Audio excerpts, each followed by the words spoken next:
ಕರುಣಾಳು ಬಾ ಬೆಳಕೆ ಮುಸುಕಿದಿ ಮಬ್ಬಿನಲ್ಲಿ ಕೈ ಹಿಡಿದು ನಡೆಸನ್ನನು ಹೇಳಿ ನನ್ನಡೆ ಇಡಿಸು ಬಲು ದೂರ ನೋಟವನು ಕೇಳಿನೊಡನೆ ಸಾಕು ನನಗೊಂದು ಹೆಜ್ಜೆ ಮುನ್ನ ಇಂತಿರದಾದೆ ನಿನ್ನ ಬೇಡದೆ ಹೋದೆ ಕೈ ಹಿಡಿದು ನಡೆಸದೆಯ ಕಷ್ಟದಡಿವೆ ಕಳೆದು ಬೆಟ್ಟ ಹೊಳೆಗಳ ಹಾದು ಇರಳನ್ನು ನೂಕದೆಯ ಬೆಳಗಾಗ ಹೊಳೆಯದೆ ಹಿಂದೊಮ್ಮೆ ನಾನಲ್ಲದು ಈ ನಡುವೆ ಕಳಕೊಂಡ ದಿವ್ಯ ಮುಖನಾಗುತ್ತಾ. ಈ ಪ್ರಾರ್ಥನೆ ಬರದೇ ಇದ್ರೆ, ದೇವರೇ ನನಗೆ 100 ವರ್ಷ ಇಸ್ಕೊಟ್ರಿ, ನಾನು ಚೆನ್ನಾಗಿ ಬಾಳ್ತೇನೆ ಅಂತ ಹೇಳೋದಷ್ಟೇ. ನಿನ್ನ ಕೃಪೆ ಇರಲಿ, ನಿನ್ನ ದಯೆ ಇರಲಿ ಅಂಥೇಳಿ ಪ್ರಜ್ಞೆಯಿಂದ, ವಿವೇಕದಿಂದ, ವಿಚಾರದಿಂದ, ಧರ್ಮದಿಂದ ನಡ್ಕೊಳ್ಳೋದು. ಬ್ರಹ್ಮಮುಹೂರ್ತಲ್ಲೇ ಯಾರು ಹೇಳ್ತಾರೆ ಆತನಿಗೆ ಬಡತನವೇ ಬರೋದಿಲ್ಲ.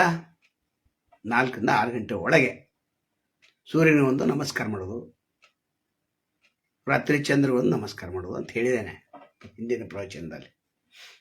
ನಾನೊಬ್ಬ ಅಲೆಮಾರಿ ಪ್ರವಚನಕಾರ. ಯಾರು ಕಿವಿ ಕೊಡ್ತಾರೆ ಅವ್ರಿಗೆ ಹೇಳೋರು, ಇಲ್ಲಾಂದ್ರೆ ಇಲ್ಲ. ಯಾರು ಬದುಕನ್ನ ಸುಂದರಗೊಳಿಸ್ಬೇಕಂತೇಳಿ ವಿಚಾರ ಮಾಡ್ತಿರ್ತಾರೆ. ಬದುಕಿನ ಕೊನೆ ಹಂತದವರೆಗೆ ಏನು ಮಾಡಲಿಲ್ಲಲ್ಲ ಅಂತೇಳಿ ಕೊರಗಿರಬಾರ್ದು. ಅದಕ್ಕೆ ಕೆಲವೊಂದು ಸೂತ್ರಗಳನ್ನು ನಾವು ಹೇಳ್ತಿರ್ತೇವೆ. ಆ ಸೂತ್ರಗಳನ್ನು ನೀವು ಫಾಲೋ ಮಾಡಿದರೆ ಖಂಡಿತ ನೀವು ಸಮಾಜದಲ್ಲಿ ಒಬ್ಬ ಗಣ್ಯ ವ್ಯಕ್ತಿ ಆಗ್ತೀರಿ ಮತ್ತು ಬದುಕು ಸುಂದರ ಆಗ್ತದೆ. ಅದು ಪ್ರವಚನ ಅಂದ್ರೆ ಏನು? ಪ್ರತಿದಿನ ಅದು ನಮ್ಮ ಜೀವನಕ್ಕೆ ಉಪಯೋಗ ಆಗಿರಬೇಕು. ಅದು ಪ್ರವಚನ. ತಿಳಿಯದವನು ತಿಳಿಯದವನಿಗೆ ತಿಳಿಯ ಹೇಳುವಂತೆ ಹೇಳುವುದೇ ಪ್ರವಚನ ಅಲ್ಲ. ತಿಳಿದವನು ತಿಳಿಯುವಂತೆ ತಿಳಿ ಹೇಳುವುದೇ ಪ್ರವಚನ. ಅಲೆಮಾರಿ ಪ್ರವಚನದ ಹಾಗೆ 12ನೇ ಶತಮಾನದಲ್ಲಿ ಏನು ಕೂಗು ಮಾರಿ ತಂದಿದ್ರು, ಅರಿವು ಮಾರಿ ತಂದಿದ್ರು, ನಗೆ ಮಾರಿ ತಂದಿದ್ರು. ಹಾಗೆ 21ನೇ ಶತಮಾನದಲ್ಲಿ ನನ್ನನ್ನು ನಾನು ಕರ್ಕೊಂಡೇನೆ, ಬೇರೆ ಅವ್ರು ಕರೀಲಿಕ್ಕೆ ಸಾಧ್ಯನೇ ಇಲ್ಲ ಮತ್ತು ಬೇಡ. ಇತಿಹಾಸದಲ್ಲಿ ನಾವು ನಮೂದಾಗಬೇಕಾದ್ರೆ ನಾನೊಬ್ಬ ಅಲೆಮಾರಿ ಪ್ರವಚನಕಾರ. ಎಲ್ಲ ಶ್ರೀಗಳು 1 ತಿಂಗಳ 2 ತಿಂಗಳ ಪ್ರವಚನ ಹೇಳ್ತಾರೆ. ನಾನು 365 ದಿವಸ ಪ್ರವಚನ ಹೇಳ್ತಾನೆ. 30 ನಿಮಿಷದ ಪ್ರವಚನ. ಏನು ಸಿಡಿ ಮಾಡಬೇಕಲ್ಲ, ಹೆಸರು ಗಳಿಸ್ಬೇಕಲ್ಲ, ಯಾರಿಗೆ ತೋರಿಸ್ಬೇಕಂತಲ್ಲ, ಯಾರಿಗೆ ಪೋಸ್ಟ್ ಮಾಡ್ಬೇಕಂತಲ್ಲ. ಕೆಲವೊಂದು ದಿವಸ ಪೋಸ್ಟ್ ಮಾಡ್ತಿದ್ವಿ ನಾವು, ಯಾರು ಅರಿವು ಮೂಡುವಂಥ ಜನರಿಗೆ, ನಮಗೆ ಬೇಕಾದಂಥವ್ರಿಗೆ ಮಾಡ್ತಿದ್ವಿ ನಾವು. ಈಗ ಬಿಟ್ಬಿಟ್ಟಿದ್ದೇವೆ. ಕತ್ತಲೆಯಿಂದ ಬೆಳಕಿನಡಿ ಬರಬೇಕಾದ್ರೆ ಪ್ರವಚನವನ್ನು ಆಲಿಸಬೇಕು. ಸಿದ್ದೇಶ್ವರ ಶ್ರೀಗಳಪ್ಪಗಳು ಇದ್ರು. ಅವರ ವಚನಗಳು ಅತ್ಯಂತ ಸರ್ವಶ್ರೇಷ್ಠ ಮಾತುಗಳು, ವಚನಗಳಲ್ಲ ಮಾತುಗಳು. ಆ ಮಾತುಗಳನ್ನು ಕೇಳಿ ಕೇಳಿ ಕೇಳಿ ಕೇಳಿ ನಾವೇ ಪ್ರವಚನ ಹೇಳಬಾರ್ದು? ಕತ್ತಲಿಂದ ಜನರನ್ನು ಬೆಳಕಿನೆಡೆಗೆ ಯಾಕೆ ತರಬಾರ್ದು? ಅದು ಅಲ್ಲೇ ನಾವೊಬ್ಬ ಸಾಹಿತ್ಯಗಾರ. ನೀವು ನನ್ನ ಪತ್ರಕರ್ತಂತ ತಿಳ್ಕೊಂಡಿರಿ, ಅದು 90%. 10% ಪ್ರವಚನಕಾರ ಅಂತ ತಿಳ್ಕೊರಿ. ಒಂದು 2% ಸಾಹಿತ್ಯಗಾರ ಅಂತ. ಯಾಕಂದ್ರೆ 2 ಪುಸ್ತಕ ಬರ್ದಾನೆ. ಹಸಿದ ಹೊಟ್ಟೆ ಅಂತ, ನಿಮ್ಮೊಂದಿಗೆ ಅಂತ ಒಂದು ಪುಸ್ತಕ. ಇನ್ನು 2 ಪುಸ್ತಕಗಳು ಹೊರಗೆ ಬರಬೇಕಾಗಿದೆ. ದಾನಿಗಳು ಸಿಗ್ತಾ ಇಲ್ಲ, ಹಾಗೆ ಕೊಳಿತಾ ಬಿದ್ದಿವೆ. ಅವು ಅದ್ಭುತವಂತ ಪುಸ್ತಕಗಳಿವೆ. ಬರ್ಲಿಕ್ಕೆ ಬರ್ತೈತೆ, ಅದು ಪ್ರಿಂಟ್ ಮಾಡ್ಬೇಕಲ್ಲ. ಪ್ರಿಂಟ್ ಮಾಡಲಿಕ್ಕೆ ಈಗ ದುಡ್ಡು ಭಾಳ ಬೇಕು. 30,000 40,000 ಅವರಿಗೆ ದುಡ್ಡು ಬೇಕಾಗ್ತದೆ. ಅದಕ್ಕೆ ಯಾರ ದಾನಿಗಳು ಬಂದ್ರೆ ಮಾಡೋಣ, ಇಲ್ಲಾಂದ್ರೆ ಬಿಟ್ಬಿಡೋಣ. ನಮಗೇನು ಸಂಬಂಧನೇ ಇಲ್ಲ. ಸಮಾಜಕ್ಕೆ ಒಳ್ಳೆಯದನ್ನು ಬಯಸೋದು ನಾವು 35 ವರ್ಷದ ಇದನ್ನೇ ಮಾಡ್ಕೊತ ಬಂದಿದ್ದೇವೆ. ಇನ್ನು ಸಿದ್ದೇಶ್ವರ ಅಪ್ಪಗಳದು ಅವ್ರದ್ದು ಪುಸ್ತಕ ಬರ್ದೇವೆ ನಾವು, 25 ದಿವಸ ಪ್ರವಚನದ್ದು. ಅವರೇನು ಸಾರು ಹೇಳ್ತಿದ್ರು ಅದನ್ನು ಕ್ರೋಢೀಕರಿಸಿ ಅತ್ಯಂತ ಸಂಕ್ಷಿಪ್ತವಾಗಿ ಬರೆದ್ದೇವೆ. ಬೆಳಗಾವಿ ಗಾಂಧಿ ಭವನದಲ್ಲಿ ಅವರು 35 ವರ್ಷದಿಂದ ಓದಿದ್ರು. ಅವಾಗ ಬರೆದಂಥ ಪುಸ್ತಕ. ಅವಾಗ ಯಾರೋ ದಾನಿಗಳು ಸಿಕ್ಕರು, ಪ್ರಿಂಟ್ ಮಾಡೋದು ಅಲ್ಲೇ ಹಂಚಿದು. ನಮಗೇನು ಲಾಭ ಆಗಲಿಲ್ಲ, ನಷ್ಟನೂ ಆಗಲಿಲ್ಲ. ಆ ಮಾತು ಬೇರೆ. ಆವಾಗ ಯಾರಾದರೂ ದಾನಿಗಳು ಸಿಕ್ಕಿದ್ರೆ ದೊಡ್ಡ ಪುಸ್ತಕವನ್ನು ಬರೆಯುವಂಥ ವಿಚಾರ ಇತ್ತು. ಸಿಗಲಿಲ್ಲ. ಮತ್ತು ನರ್ವಸ್ ಮಾಡಿಬಿಟ್ರು ಸಮಾಜದವರು. ಯಾಕಂದ್ರೆ ಯಾರೋ ಪುಸ್ತಕ ಕೊಂಡು ತೋಲಿಲ್ಲ. 10 ರೂಪಾಯಿ ಇತ್ತು. ಆಶ್ಚರ್ಯ ಅಂತಂದರೆ ಅಲ್ಲಿ ನರ್ವಸ್ ಅದು. ಪುಕ್ಕಟ ಓದಾಕತ್ರು. 25 ದಿವಸ 25 ಪೇಜ್ ಇದ್ದಿತ್ತು. ಆದರೆ ಅದ್ಭುತವಾದಂಥ ಪ್ರವಚನ ಅದು ಅಪ್ಪಗಳದು. ಈಗ ವಿಷಯಕ್ಕೆ ಬರೋಣ. ಮನೆ ನಂತರ ಸಮಾಜ, ಪ್ರಕೃತಿ. ಮನೆ ಹೆಂಗಿರಬೇಕು ಅಂತಂದ್ರೆ ಸುಂದರವಾಗಿರಬೇಕು ಅಂತ ಬಯಸ್ತಾರೆ. ಆದರೆ ಒಳಗೆ ಹೋದರೆ ಕೊಳಕು ಮನಸ್ಸುಗಳಿದ್ದಂದ್ರೆ, ಶೇಡಿನ ಮನೋಭಾವನೆಯ ಮನಸ್ಸುಗಳಿದ್ದಂದ್ರೆ, ವಕ್ರದೃಷ್ಟಿಯ ಮನಸ್ಸುಗಳಿದ್ದ ಅಂತಂದರೆ, ಸ್ವಾರ್ಥಪಯ ಪರ ಮನಸ್ಸುಗಳಿದ್ದಂತಂದರೆ ಆ ಮನೆಯೇ ಅಲ್ಲ. 4 ಗೋಡೆಗಳ ಮಧ್ಯದಲ್ಲಿ ಏನು ಕಟ್ಟಿರ್ತೀರಿ ಅದು ಮನೆ ಅಲ್ಲ. ಮನೆ ಅಂದರೆ ಅಲ್ಲಿ ಸತ್ಕಾರ ಇರಬೇಕು, ಬಂದ ಹೋಗೋರಿಗೆ ನೀರು ಕುಡಿಬೇಕು, ಸಾಧ್ಯ ಇದ್ದರೆ ಚಹಾ ಕೊಡಬೇಕು, ನಾಷ್ಟ ಮಾಡಿಸ್ಬೇಕು, ಊಟ ಮಾಡಿಸ್ಬೇಕು, ಒಳ್ಳೇದು ಮಾತಾಡಬೇಕು, ಒಳ್ಳೆ ಮನಸ್ಸುಗಳಂತ ಆ ಕುಟುಂಬ ಸುಖಿ ಸಂಸಾರದಿಂದ ಕೂಡಿರ್ಬೇಕು. ಅದು ಮನೆ ಅಂತಾರೆ. ನೀವೊಂದು ಮನ್ಯಾಗ ಹೋಗಿರ್ತೀರ, ಹೊಂಡ್ತಿರ್ತೀರ, ಅವಾಗ ನಿಮ್ಮನ್ನು ಹೆಂಗೆ ಗುರ್ತಿಸ್ಬೇಕಪ್ಪ ಆ ಜನ ಅಂತಂದ್ರೆ, ದೊಡ್ಡ ಮನುಷ್ಯ ಇರ್ತಲ್ಲ ಅವ್ರ ಮಗನೋ ಇವ ಅಂತ ಅನ್ಬೇಕು ಅವರು. ಮತ್ತು ನೀವೇನೋ ಸಾಧನೆ ಮಾಡಿರಿ, ತಂದೆ ತಾಯಿ ಏನು ಬಯಸ್ಬೇಕಂದ್ರೆ ಅವ್ರು ಏನು ಹೇಳ್ಬೇಕಂತಂದ್ರೆ, ನನ್ನ ಮಗ ಭಾಳ ಒಳ್ಳೆ ಕೆಲಸ ಮಾಡ ಸಫಲತೆ ಆತು ಅಂತ ಅವ ಅನ್ಬೇಕು. ಮಗ ಅದನ್ನು ಕೇಳಿಸ್ಕೋಬೇಕು, ಆವಾಗ ಪುಣ್ಯವಂತ ಅದ. ಅಲ್ಲಿವರೆಗೆ ಇಲ್ಲ, ತಂದೆ ತಾಯಿ ಹೇಳ್ಬೇಕು ಸಫಲತೆ ಆದ ಅಂತ. ಇಲ್ಲಿ ಮನೆತನ ಅತ್ಯಂತ ವೈಭವಯುತವಾಗಿ ಕಟ್ಟಿದ್ರು ಕೂಡ, ಅಲ್ಲಿ ಒಳಗೆ ಸೌಂದರ್ಯ ಇದ್ರೂ ಕೂಡ ಆ ಮನುಷ್ಯನ ಒಳಗಡೆ ಇರ್ತಕ್ಕಂಥ ಸೌಂದರ್ಯ ಅದು ಬಹಳ ಸರ್ವಶ್ರೇಷ್ಠ. ಅದು ಇವತ್ತಿನ ಪ್ರವಚನದು. ನಮ್ಮದು ಚಿಕ್ಕದ ಮನೆ ಇರಲಿ, ಕತೆಗಳು ಸಾಕಷ್ಟಿದೆ, ಕತೆಗಳನ್ನ ಹೇಳಲಿಕ್ಕೆ ಕೊಡಂಗಿಲ್ಲ. ಈಗ ಕತೆಗಳು ಒಂದು ಹೇಳ್ತಾನೆ ಕತೆ. ಆ ಮನೆಗಳು ಮತ್ತು ಅಲ್ಲಿ ಇರ್ತಕ್ಕಂಥ ಮಕ್ಕಳು ಬಹಳ ಒಳ್ಳೆಯವ್ರಿರ್ಬೇಕು, ಅದಕ್ಕೆ ಸಂಸ್ಕಾರ ಇರಬೇಕು, ಅದಕ್ಕೆ ಮನ್ಯಾಗ ಒಂದು ಅಜ್ಜಿ ಇರಬೇಕು, ತಂದೆ ತಾಯಿನ ಕೈ ಇರಬೇಕು, ಹಿರಿಯರನ ಕೈ ಇರಬೇಕು, ಅಜ್ಜಿನೂ ಇರಬೇಕು, ಇನ್ಯಾರೋ ಹಿರಿಯರು ಮಾರ್ಷನ್ಕೆ ಇರಲೇಬೇಕು. ಇಲ್ಲಾಂದರೆ ಮಕ್ಕಳು ದಾರಿ ತಪ್ತಾರೆ. ನೀವೇನು ಮಾಡಿದ್ರು ಎಲ್ಲ ಹೊಳೆ ಹುಂಚೆ ಅಂತ ತೊಳೆದಂಗೆ ಆಗ್ತೈತೆ.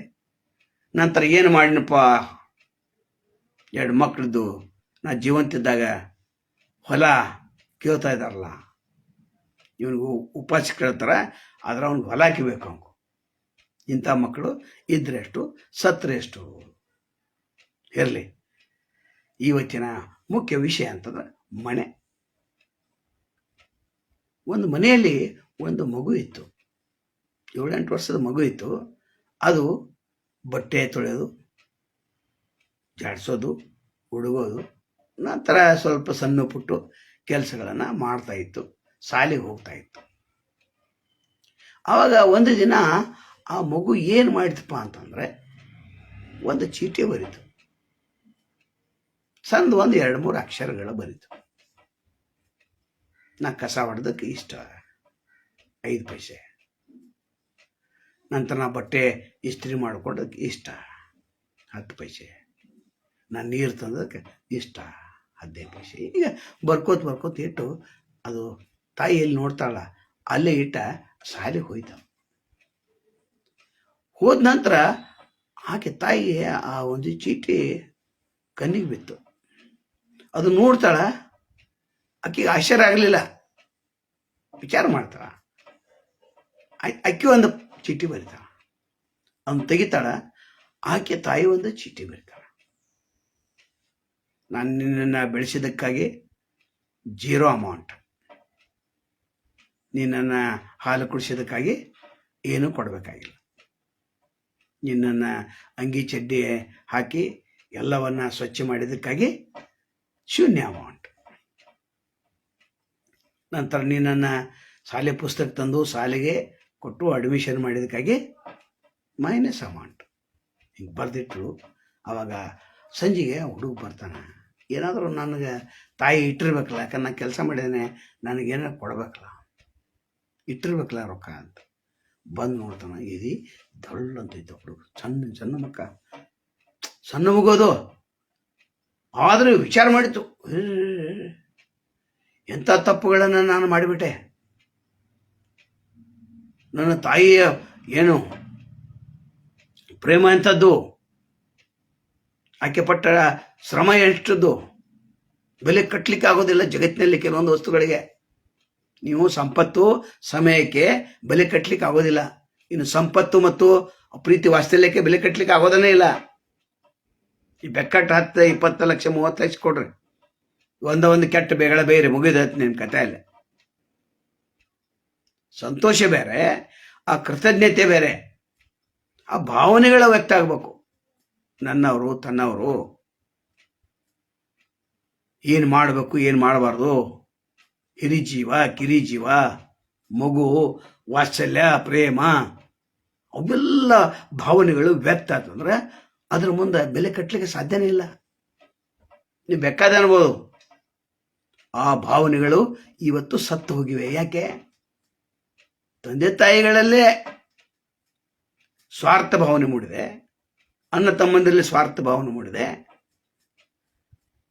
ಹಾಗಾಗಿ ಸಮಾಜ ಸ್ವಲ್ಪ ಅಲ್ಲೋಲ ಕಲ್ಲೋಲ ಆಗ್ತದೆ. ಆ ಸಮಾಜವನ್ನ ತನ್ನಗೆ ತರಬೇಕು, ಶಾಂತವಾಗಿ ತರಬೇಕು, ಮತ್ತು ಯಥಾಸ್ಥಿತಿಗೆ ತರಬೇಕು, ಮತ್ತು 12ನೇ ಶತಮಾನದ ಒಂದು ಪರಿಸ್ಥಿತಿಯಲ್ಲಿ ತಂದು ನಿಲ್ಲಿಸ್ಬೇಕಂತ ನಮ್ಮ ಸತತವಾದಂಥ ಪ್ರಯತ್ನ ಇದು. ನಮ್ಮ ಪ್ರಯತ್ನದ ಇದೆ. ಸಮಾಜಕ್ಕಾಗಿ ಉಪಕಾರ ಮಾಡೋರು ನಾವು, ಸಮಾಜಕ್ಕಾಗಿ ಧೋಖ ಮಾಡಿದವರಲ್ಲ, ಒಂದು ನೊಣ ಬಡದವರಲ್ಲ. ನಮಗೆ ಮೇಲೆ ಹಲ್ಲೆ ಮಾಡಿದ್ದಾರೆ, ಆದರೆ ನಾವು ಇನ್ನೊಬ್ಬರ ಮೇಲೆ ಹಲ್ಲೆ ಮಾಡಿಲ್ಲ. ಎಲ್ಲರನ್ನೂ ಕ್ಷಮಾಪಣೆ ಮಾಡಿದ್ದಾರೆ. ಪ್ರತಿಯೊಬ್ಬರನ್ನ ದೊಡ್ಡ ದೊಡ್ಡ ಪ್ರಕರಣಗಳಲ್ಲಿ ಕ್ಷಮಾಪಣೆ ಮಾಡ್ಕೋತ ಬಂದಿದೆ. ಕ್ಷಮಾಪಣೆ ಗುಣ ಸರ್ವಶ್ರೇಷ್ಠ ಗುಣ. ಹಾಗೆ ಇಲ್ಲಿ ಪ್ರೀತಿ, ವಾತ್ಸಲ್ಯ, ಮಮತೆ, ಕರುಣೆ, ದಯೆ, ಸಹಕಾರ, ಸಲಹೆ, ಒಳ್ಳೆ ಮಾತು, ಇವು ಕೋಟಿ ಕೋಟಿ ದುಡ್ಡು ಕೊಟ್ಟರೆ ಬರೋದಿಲ್ಲ.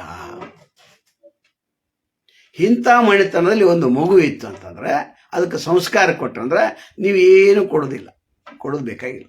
ನೀವೇನು ಕೊಡತ್ತೀರಿ? ಎಜುಕೇಷನ್ ಕೊಡತ್ತೀರಿ, ಅವು ATM ಕಾರ್ಡ್ ಮಾಡತ್ತೀರಿ. ನೀವು ಆ ಹುಡುಗನ ಕೈಯಾಗ ಯಾವಾಗ ATM ಕಾರ್ಡ್ ಸಿಗ್ತೈತೆ ಅಂದ್ರೆ ನೌಕರಿ ಸಿಗ್ತೈತೆ, ನಿಮ್ಮನ್ನು ಮರ್ತು ಬಿಡ್ತಾರೆ. ರ್ಯಾಂಕ್ ಬರ್ಬೇಕು, ಆಫೀಸರ್ ಆಗ್ಬೇಕು, ನಿಮ್ಮ ಬಯಕೆಯಲ್ಲೇ ತಪ್ಪಿದೆ. ಮಾಡ್ರಿ, ಬೇಡ ಅನ್ನಂಗಿಲ್ಲ.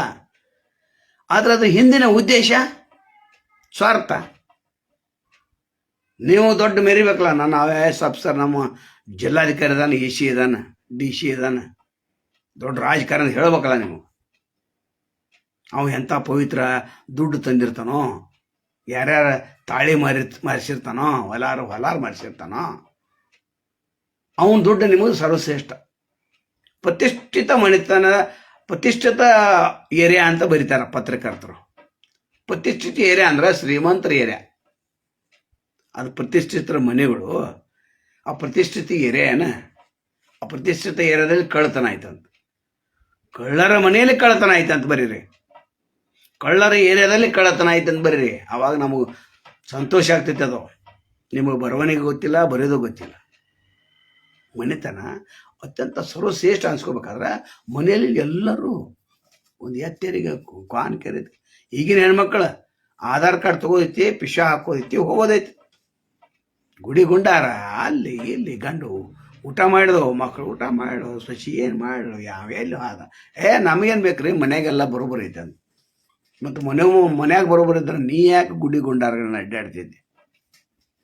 ಗಂಡು ಸೇವೆ ಮಾಡೋದು ಬಿಟ್ಟು ಆ ಹೆಂಡತಿ ಏನು ಮಾಡ್ತಾಳ, ಅಕ್ಕನ ಸೇವೆ ಮಾಡಕ್ಕೆ ಹೋಗಿರ್ತಾಳೆ. 4 ದಿವಸ 8 ದಿವಸ, ಹೋಗ್ಲಿ, ಬೇಡ ಅನ್ನಂಗಿಲ್ಲ. ಅದಕ್ಕೊಂದು ಲಿಮಿಟ್ ಇದೆ, ಒಂದು ಜ್ಞಾನ ಇದೆ. ಯಾರಿಗೆ ಎಷ್ಟು ಉಪಕಾರ ಮಾಡಬೇಕು ಅನ್ನೋದು ಪರಿಜ್ಞಾನ ಬೇಕಲ್ಲ. ಯಾರು ಎಷ್ಟು ನಮಗೆ ಉಪಕಾರ ಮಾಡಿದರೆ, ಎಷ್ಟಕ್ಕೆ 10 ರೂಪಾಯಿ ಅಂದ್ರೆ 10 ರೂಪಾಯಿ ಮಾಡೋದು, 11 ರೂಪಾಯಿ ಮಾಡ್ರಿ. ಮನೆತನ ಹಿಂಗಿರ್ಬೇಕಲ್ಲ. ಮನ್ಯಾಗ ಒಂದು ಕಡೆ ಶಾಂತ ಇರ್ಬೇಕು, ಪ್ರಶಾಂತ ಇರ್ಬೇಕು, ಆನಂದವನ್ನು ಉಂಟು ಮಾಡು.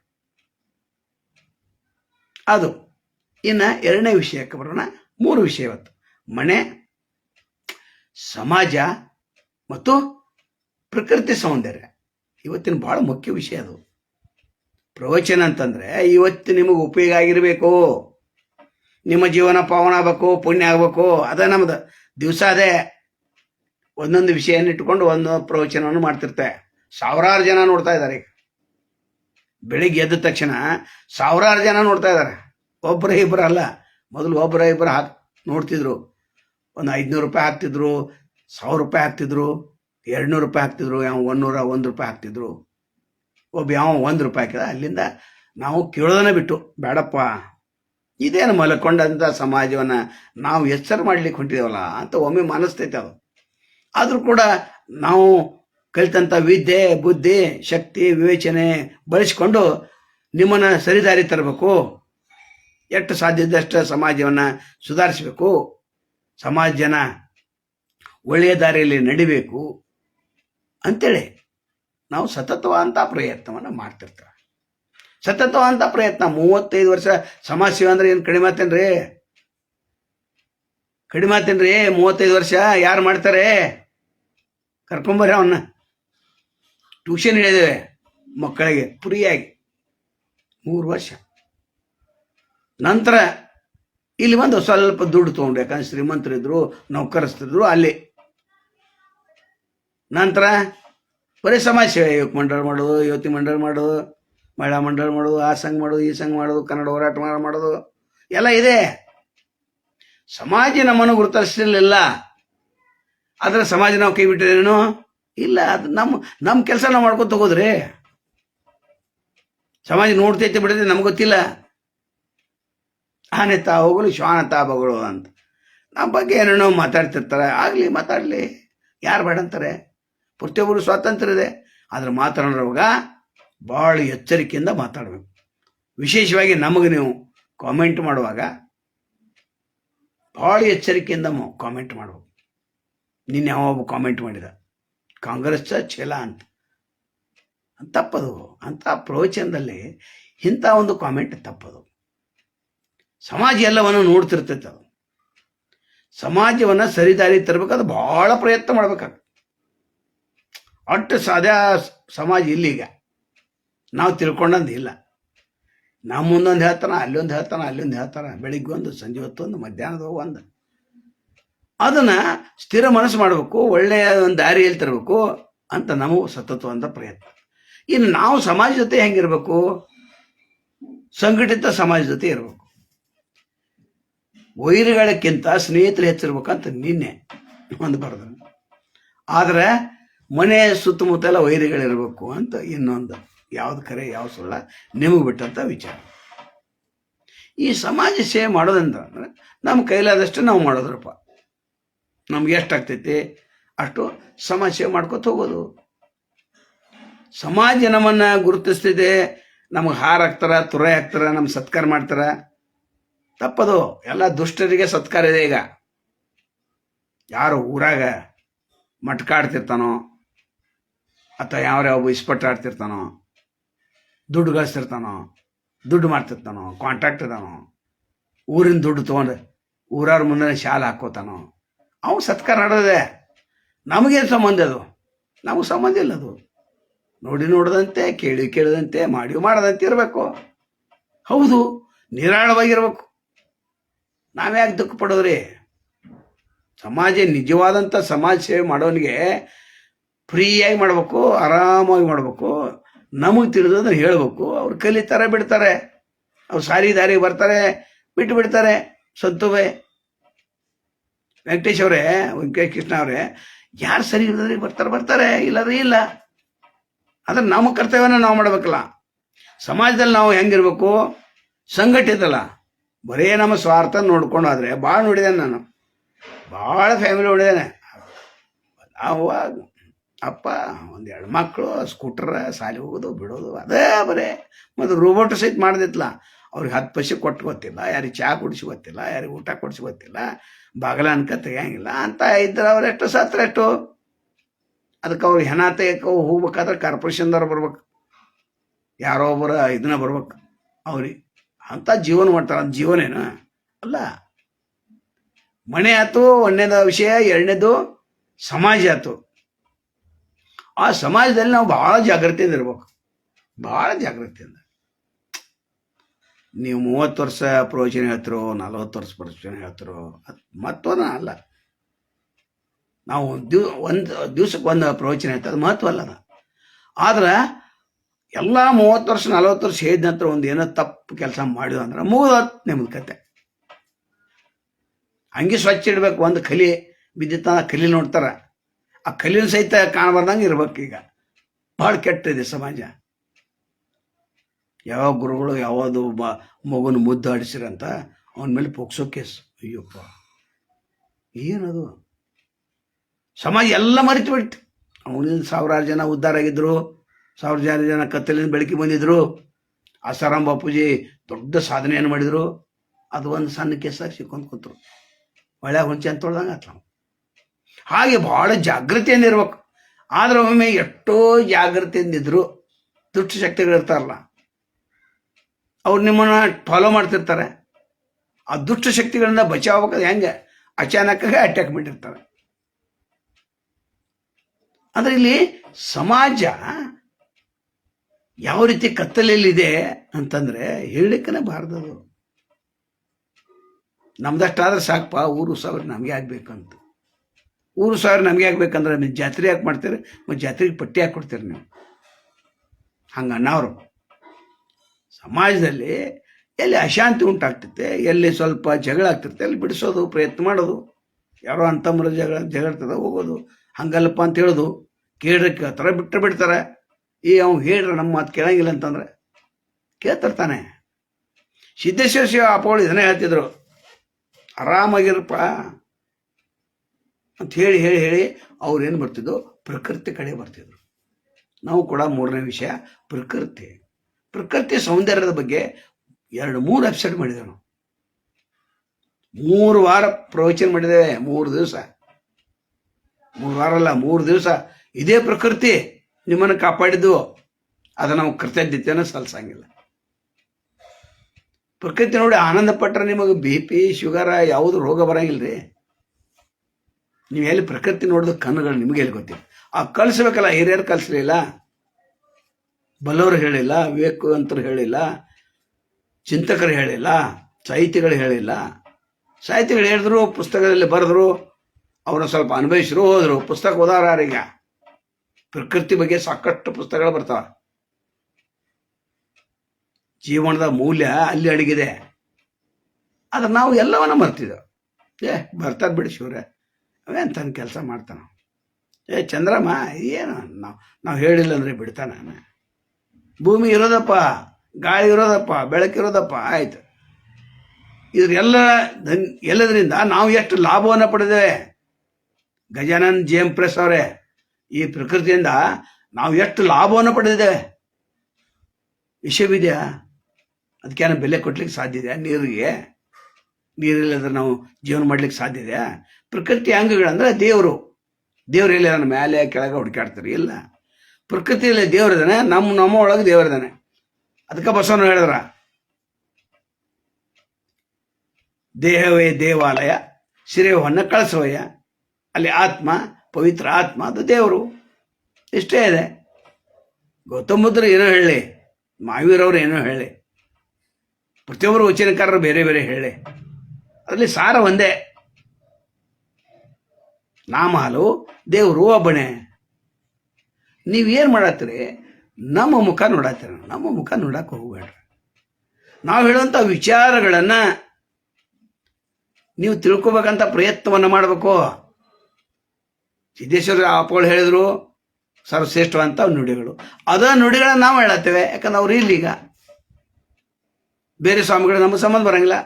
ಅವ್ರು ಪಾರ್ಚಿನ ಕಾರ್ ಹಾಕಿ ತಗೋವಾರ, ಅವ್ರು ದೊಡ್ಡ ದೊಡ್ಡ ಶ್ರೀಮಂತರುಗಳಿಗೆ ಊಟ ಹಾಕಿ ಮಾಡುವಾರ, ಅವ್ರು ಭಿಕ್ಷಾಕ ಹಾಕಿ ಬಿಡಕ್ಕೆ ಹೋಗುವಾರ, ದೊಡ್ಡ ದೊಡ್ಡ ಮಠ ಹಾಕಿ ಕಟ್ಟುವಾರ, ದೊಡ್ಡ ದೊಡ್ಡ ದಾಸೋಹ ಮಾಡುವಾರ. ನಮಗೆ ಸಂಬಂಧ ಇಲ್ಲ ರೀ, ಅದ ನಮಗೆ ಸಂಬಂಧ ಇಲ್ಲ.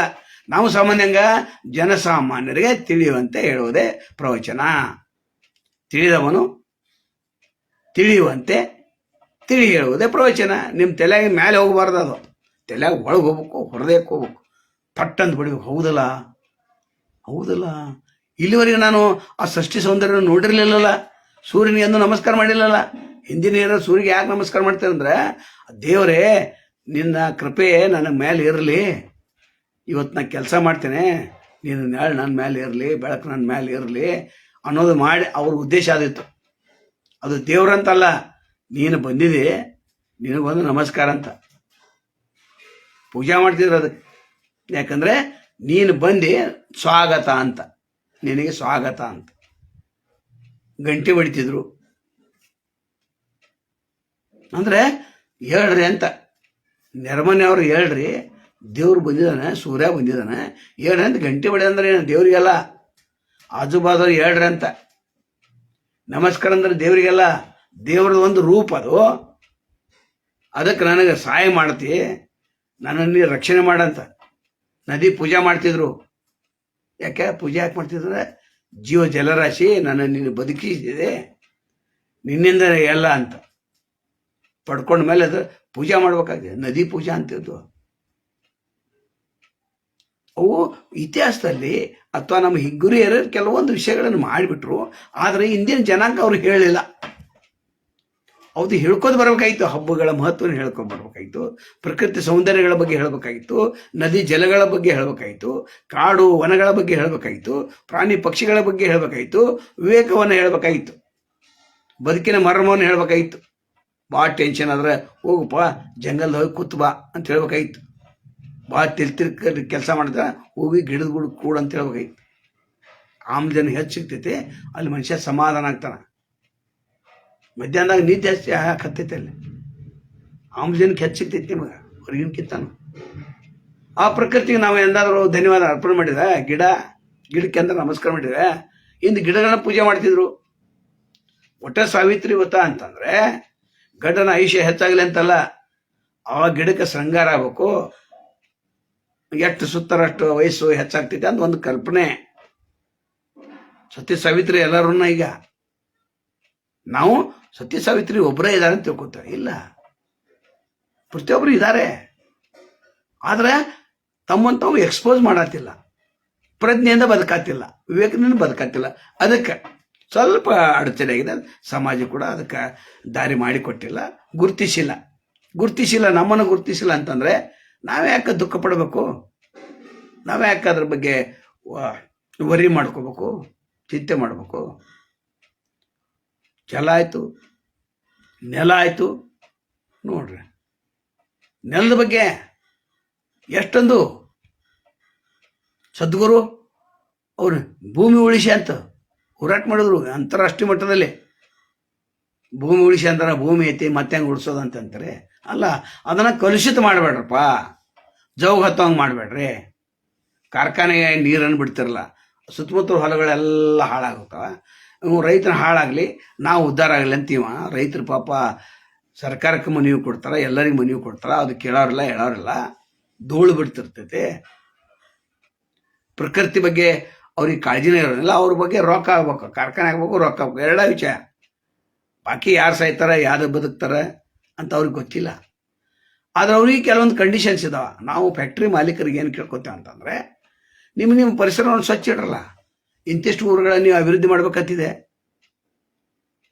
ಧೂಳು ಕಣ್ಣಾಗಿ ಬಿಡಬಾರ್ದಂತಿದೆ, ಕೊಳಚೆ ನೀರನ್ನು ಬಿಡಬಾರ್ದಂತಿದೆ. ನಿಮ್ಮದೇ ಅಂತ ಒಂದು ಸಿಸ್ಟಮ್ ಮಾಡ್ರಲ್ಲ, ಕೊಂಡು ತೊಗೊಂಡು ಅಲ್ಲಿ ಬಿಡ್ರಲ್ಲ, ಅಲ್ಲಿ ಫಿಲ್ಟರ್ ಮಾಡರಲ್ಲ, ಫಿಲ್ಟರ್ ಮಾಡಿ ಇನ್ನೊಬ್ಬರು ಭೂಮಿಗೆ ನೀರು ಕೊಡಲ್ಲ, ಆಗ ನಿಮ್ಮನ್ನೆಲ್ಲ ಪೂಜೆ ಮಾಡ್ತಾರೆ. ಪ್ರಕೃತಿನ ಉಳಿಸೋದು ಬಿಟ್ಟು ಹಾಳು ಮಾಡಬಾರ್ದು ಅಂತ ನಮ್ಮದು ಇವತ್ತು ಪ್ರವಚನ ಮುಖ್ಯ ಉದ್ದೇಶ. ಎಲ್ಲರಿಗೂ ರಿಕ್ವೆಸ್ಟ್ ಮಾಡ್ತೇನೋ, ಪ್ರಕೃತಿಯನ್ನು ನೀವು ಕಲುಷಿತ ಮಾಡಬೇಡ್ರಿ. ಆ ಪ್ರಕೃತಿ ಐತೆ ಅಂತ ನಾವು ಇಲ್ಲಿದ್ದೇವೆ. ಆ ಪಂಚಭೂತಗಳಿಂದ ಆದಂಥ ಈ ಶರೀರ, ಪಂಚಭೂತಗಳನ್ನ ನಾವು ಯಾಕೆ ಕರ್ತೈತೆ ಸಲ್ಲಿಸಂಗಿಲ್ಲ? ಚಂದ್ರನ ನೋಡಿ ಯಾಕೆ ನಾವು ಸಂತೋಷ ಪಡಂಗಿಲ್ಲ? ನಕ್ಷತ್ರಗಳನ್ನು ನೋಡಿ ನಾವು ಯಾಕೆ ಸಂತೋಷ ಪಡಂಗಿಲ್ಲ? ಗೊತ್ತಿಲ್ಲ, ಹೇಳಿಲ್ಲ. ಇಂದು ಅಜ್ಜಿಯರು ಮೇಲೆ ಹೋಗಿ ನೋಡಪ್ಪ ಚಂದ್ರಮಮ್ಮ ನೋಡು ಎಷ್ಟು ಚಂದ ಇದ ನೋಡು, ಎಷ್ಟು ಬೆಳಕ ಕೊಡತ್ತ ನೋಡು, ಅಲ್ಲಿ ಮುದಿ ಕುದ್ದ ನೋಡು, ಕೌಂದಿ ಹೊಲಿಯತ್ತ ನೋಡು. ಆ ಮಗು ಕ್ಯೂರಿಯಾಸಿಟಿಯಿಂದ ನೋಡ್ತಿತ್ತು, ಅದಕ್ಕೊಂದು ಆಶ್ಚರ್ಯ ಆಗ್ತಿತ್ತು.